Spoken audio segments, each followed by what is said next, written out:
What up, everybody? It's Mike with the Controller Throwers Podcast with our review for the Hori D-Pad controller for the Nintendo Switch.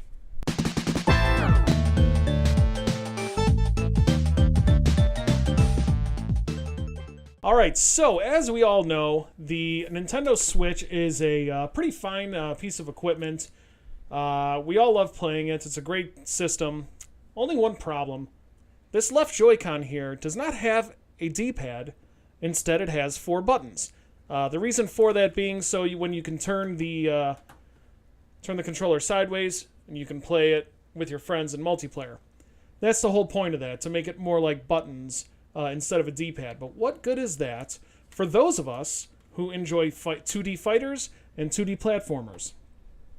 It is not a good controller for that. The only other options we have are any of the third-party controllers, as well as the Nintendo official Pro controller. But we don't have anything that fits right into the Switch system itself so that we can play in portable mode. So we have Hori's answer to our prayers. The funny thing is, I pre-ordered this because there were no announcements saying that it was coming stateside. And what happened the day this thing shipped?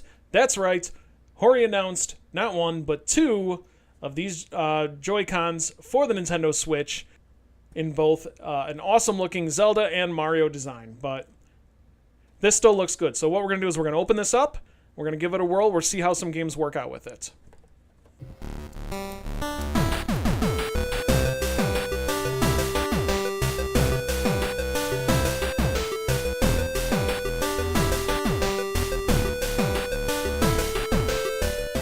Alright, so we got this guy out of the package. The first thing I can tell you immediately, it is not the exact same mold as the Switch Joy-Con. Obviously, it's not the same color. The Hori one has a much darker blue to it, as opposed to the neon blue of the official Nintendo Joy-Con. But one of the things I like to use, may I have that please? Thank you. I like to use these grips for my Joy-Cons. They really help with hand cramps, anything like that. So if you're able to find grips like this, I would highly recommend it. Unfortunately, the Hori Joy-Con does not fit into this grip because it's not the exact same mold. There are a few subtle differences. I don't know if you can see in here where the release button is more squared on the Hori as opposed to the official Nintendo one. No big deal. Like I said, the whole point was to get this D-pad. So, here's what we're going to do. We're going to give this a try. We're going to try out a few games with it. We're going to play some fighting games. We're going to play some platformers.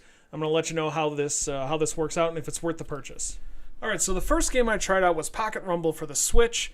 It's a 2D fighting game, but it doesn't have traditional like Street Fighter or Dragon Ball FighterZ or Mortal Kombat inputs. It's mostly down back or holding back. But with the D-pad, it worked really well. It was so much better than using the 4 buttons. So I came away pretty impressed. It was pretty easy to pull off special moves, all that good stuff. The next game I played was a 2D side-scroller called Wonder Boy and Dragon's Trap. Really, really brilliant game. Amazing animation. But the controls were pretty on point. I was able to move around pretty easily, not have anything mess up on me. So, again, came away pretty impressed with this. So far so good, but I really wanted to test out the one that really puts the D-pad to its limits, and that is the Street Fighter Collection. So I'm playing Street Fighter Alpha 2, and I was not able to do any of the specials on just those 4 buttons. So using the D-pad has been incredible, changed the game up, so I'm really, really happy about it. I would, again, highly recommend picking this up. It is such a better controller than the Joy-Cons if you're using it for fighting games or 2D side-scrollers. So it really improved my game. So yeah, that's it. The Hori D-Pad for the Nintendo Switch Joy-Con retails for about $25. If you don't want to import it like I did, keep an eye out. It'll come out in September stateside. It's great. The D-pad works wonderfully. The games that I talked about, like Street Fighter and Pocket Rumble and some of these 2D games a lot harder for me to play using just the Joy-Con with the buttons instead of the D-pad. So this is absolutely worth the price. As we know that there are some issues with this, draining the battery from the Switch, even when the system is in standby mode. But so until Hori has a fix for that, very simple solution, just pop it out, no problem. So for those of you who are looking for a great D-pad to use when playing the Switch in portable mode, you cannot go wrong with the Hori D-Pad. It works really well. There are a few catches. It doesn't have the HD rumble. You can't use it remotely. It has to be connected to the Switch. But for $25, you're getting what you paid for. So some of those options are not going to be available. But for those of you like me who really enjoy a good 2D side-scroller or a good 2D fighter, this is absolutely worth a pickup.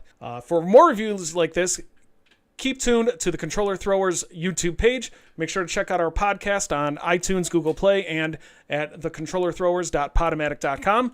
And we'll see you all next time. So long.